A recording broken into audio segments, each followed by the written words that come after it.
ഇതായിരുന്നു നമ്മുടെ അനങ്ങന്മല. പക്ഷെ ഇങ്ങനെയല്ല ഇന്ന് നമ്മളും നമ്മുടെ അനങ്ങന്മലയും.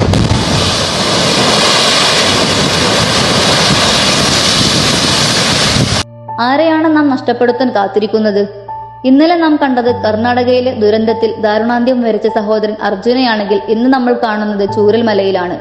ഉരുൾപൊട്ടിയത് വയനാട്ടിലാണെങ്കിൽ മൃതദേഹങ്ങൾ കണ്ടുകിട്ടുന്നത് മലപ്പുറത്തെ ചാലിയാറിലും ഇരുവഴഞ്ഞിയിലുമാണ്. നാളെ നാം അതേ സ്ഥാനത്ത് കാണേണ്ടി വരുന്നത് എന്റെയും നിങ്ങളുടെയും മക്കളെയാണ്, നമ്മുടെ പ്രിയപ്പെട്ടവരെയാണ്. ഇറങ്ങിത്തിരിക്കേണ്ട സമയം എന്നെ അതിക്രമിച്ചിരിക്കുന്നു.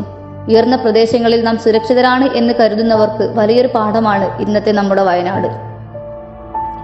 ഓരോ ദിവസവും നമ്മുടെ തലക്കുമുകളിൽ നിന്നും നഷ്ടപ്പെട്ടുകൊണ്ടിരിക്കുന്നത് അർജുനെ ഇല്ലാതാക്കിയ മലയിൽ നിന്നും പോയതിനേക്കാൾ എത്രയോ ഇരട്ടിയാണ്. ഓരോ സ്ഫോടനത്തിലും പടിഞ്ഞാറ്റുമുറിയിലെയും ചോലക്കുണ്ടിലെയും വീട്ടുജനാലകൾ കിടിലം കൊള്ളുന്നുവെന്നത് നമ്മൾ ജയിപ്പിച്ചു വിട്ട എത്ര നേതാക്കൾക്കറിയാം. നമ്മുടെ തലക്കുമുകളിൽ ടൺ കണക്കിന് മൺകൂനകൾ ഒരു പുതുമഴയെ കാത്തിരിക്കുന്നുവെന്നത് നമ്മളിൽ എത്ര പേർക്കറിയാം. വനമേഖലയുടെ അതിർത്തിയും കടന്ന് അനങ്ങന്മലയുടെ ഉച്ചിയിൽ ഒരേ സമയം 4ഓളം ഹിറ്റാച്ചികളുടെ കൈകൾ നമ്മുടെ ഹൃദയം വാരിക്കൂട്ടുന്നുവെങ്കിൽ ആരാണ് ഇതിനുത്തരവാദി? നമ്മൾ ഇനിയും ആരെയാണ് കാത്തിരിക്കുന്നത്? മഹാപ്രളയകാലത്ത് ജനങ്ങളെ മാറ്റിപ്പാർപ്പിച്ച ശേഷം വീണ്ടും മല തുറക്കാൻ അനുവാദം കൊടുത്ത മുനിസിപ്പാലിറ്റിയെയോ?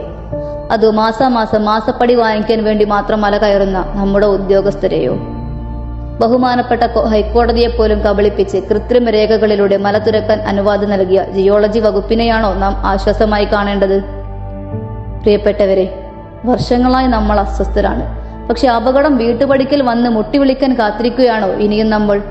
സഹോദരൻ അർജുനെ മാത്രമല്ല, അദ്ദേഹം ഓടിച്ചിരുന്ന വാഹനം പോലും കണ്ടെത്താൻ കഴിഞ്ഞില്ല എങ്കിൽ അതിനേക്കാൾ വലിയ ഒരു ദുരന്തത്തിൽ ഒരു നാടിനെ തന്നെ കാണാതാവുന്ന അവസ്ഥയാണ് നമ്മുടെ മുന്നിൽ വന്നു നിൽക്കുന്നത്.